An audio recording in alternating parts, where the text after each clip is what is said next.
Why is it that the person who feels everything suddenly feels nothing? Why is the most compassionate soul in the room capable of the most terrifying indifference? You think they are broken. They are not. They have just flipped the switch. You feel it deep in the chaotic center of your chest. A biological breaker has tripped. For years, you were the open wound of the room. You were the atmospheric sensor. You absorbed the pain of strangers like a sponge soaking up dirty water. You carried the emotional debt of people who did not deserve your currency. You were the healer, the listener, the one who understood, the one who forgave. But then, something snapped. The wires got too hot. The current was too strong. The voltage spiked beyond the safety limits. Now, you look at the person who used to make you weep, and you feel nothing. Absolutely nothing. It is a cold, clinical silence. You watch them cry, and it looks like a bad performance in a cheap theater. You watch them beg, and it sounds like static noise. You have gone from the person who cares the most to the person who does not care at all. And this terrifies you. You look in the mirror and you wonder, am I a monster? Am I a psychopath? How can I turn off my humanity so quickly? We are here to tell you that you are not a monster. You are a fortress that has finally raised the drawbridge. Let us examine the machinery. Welcome to the watchtower. We must begin with the hardware. To understand this shift, we must look at the neuroscience of empathy. Your brain is wired with a network of mirror neurons. These are the sensors that allow you to simulate the internal state of another human. When you see someone smile, your mirror neurons fire the same sequence as if you were smiling. When you see someone in pain, your anterior cingulate cortex lights up. This is the same part of the brain that processes your own physical agony. You do not just see their pain. You run a full resolution simulation of it on your own hardware. You are running two operating systems at once, yours and theirs. This requires immense bandwidth. It drains your glucose, it spikes your cortisol, it fatigues your adrenal glands. For the high-level empath, this system is hyperactive. You are constantly downloading the emotional data of the tribe. But biology has a limit. Your system is designed for survival. It is not designed for martyrdom. The brain is a selfish organ. Its primary directive is to keep the host alive. When the input becomes too toxic, when the predator continues to feed on your energy without reciprocity, when the pain signals exceed the capacity of your nervous system, the brain executes an emergency override. This is not a choice you made. It is a biological mandate. Your amygdala screams that the threat level is critical, and your prefrontal cortex slams the door shut. This is called dorsal vagal shutdown. It is the freeze response. But for the empath, it manifests as emotional amputation.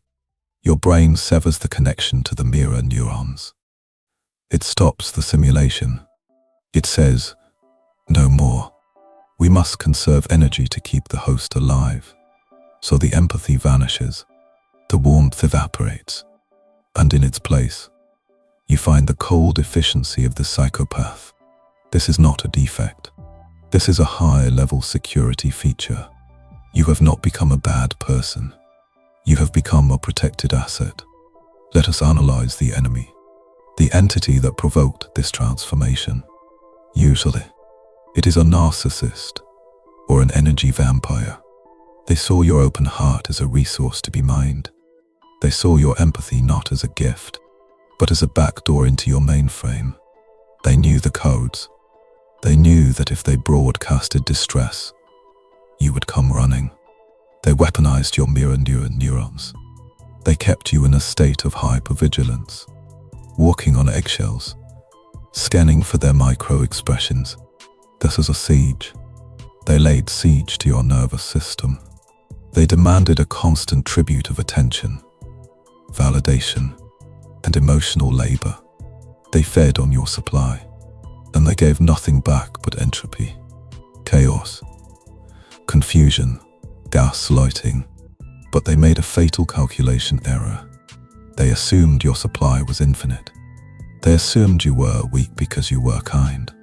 They did not understand the duality of your nature. They mistook your patience for permission. Carl Jung spoke of the shadow, the dark side of the psyche where we store our repressed capacity for aggression. Most people think the empath has no shadow. This is false. The empath has the longest shadow because they stand in the brightest light. The deeper your capacity for love, the colder your capacity for indifference. It is the law of physics. For every action, there is an equal and opposite reaction. The predator pushed the pendulum too far to one side. Then now, it must swing back. They forced you to look into the abyss. And as Nietzsche warned, the abyss looked back. But you did not blink.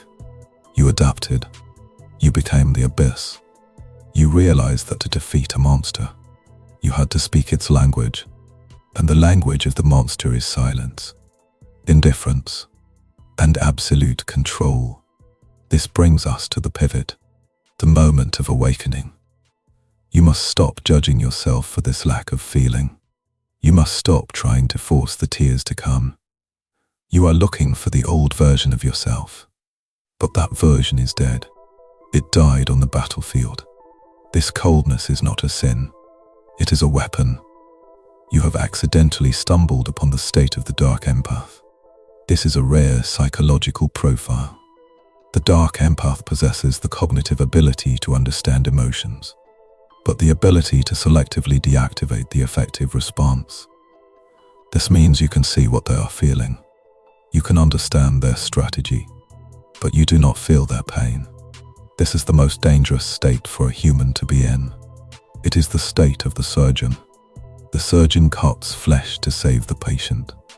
If the surgeon felt the pain of the scalpel, his hand would shake, and the patient would die. You are now the surgeon. You must excise this tumor from your life. And to do that, your hand must be steady. Your heart must be ice. Your mind must be steel. We need a protocol.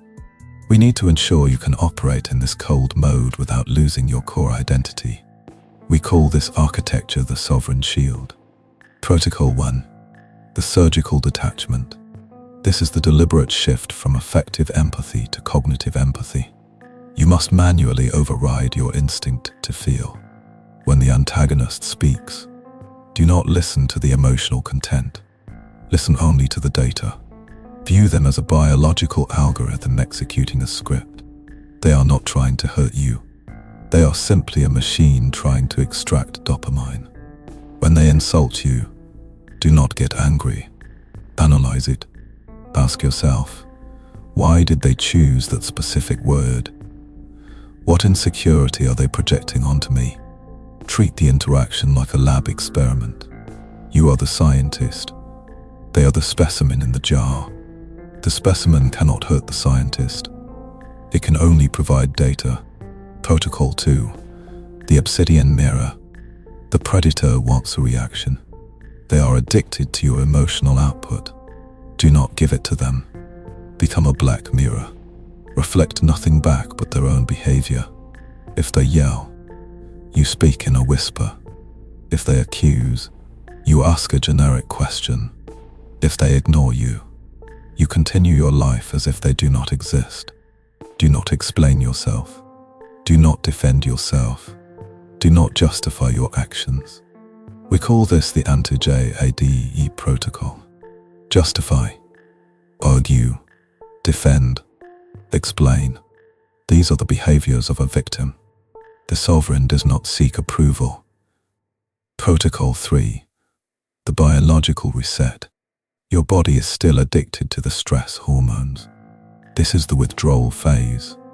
You must engage the parasympathetic nervous system. Control your breath. Inhale for 4 seconds. Hold for 4 seconds. Exhale for 4 seconds. This is the box breathing technique used by special forces snipers. It forces your heart rate down. It tells your brain that there is no tiger. It keeps your prefrontal cortex online. A calm pulse is the ultimate shield. Protocol 4. The void stare. This is a non-verbal technique of dominance. When they are trying to intimidate you, look them in the eye, but do not look with warmth. Do not look with anger. Look through them. Focus on the bridge of their nose. Keep your face completely slack. Show them the void. Show them that there is no one home to receive their abuse. This triggers a primal fear in the human brain, the uncanny valley effect. They will feel that they are speaking to a corpse or a machine. They will feel that they have lost control, and they will retreat. Protocol 5. The door slam. This is the final sequence, the escape trajectory. Once you have detached, you must execute the departure. This is not a negotiation. You do not ask for closure. You simply delete the file, block the number, change the locks, reroute your routine. You disappear, like a ghost. This is the only closure you will get. The closure of a locked door. They will bang on it. They will scream. But the door is made of reinforced steel, and you are on the other side, drinking tea, in silence. You must understand what you are now. You are not a damaged empath. You are a hybrid. You are a sovereign entity who has integrated their shadow. You have walked through the fire, and you have burned away the naive parts of yourself. What remains is something harder, purer, more refined. You can still love, but now you have a gatekeeper. You no longer give your empathy away for free. It is a VIP section. Only those who have proven their loyalty are allowed inside. For everyone else, there is the wall. You have learned the most important lesson of the Watchtower. To be dangerous is to be safe. A harmless man is not a good man. A harmless man is a victim in waiting. A good man is a dangerous man who has his monster under control. You have found your monster. You have trained it. And now it protects you. The switch is yours to control now. You can be the warmest light in the room, or the coldest shadow. The choice is yours. And that choice is the definition of power. We are Mind Ministry, and we are watching.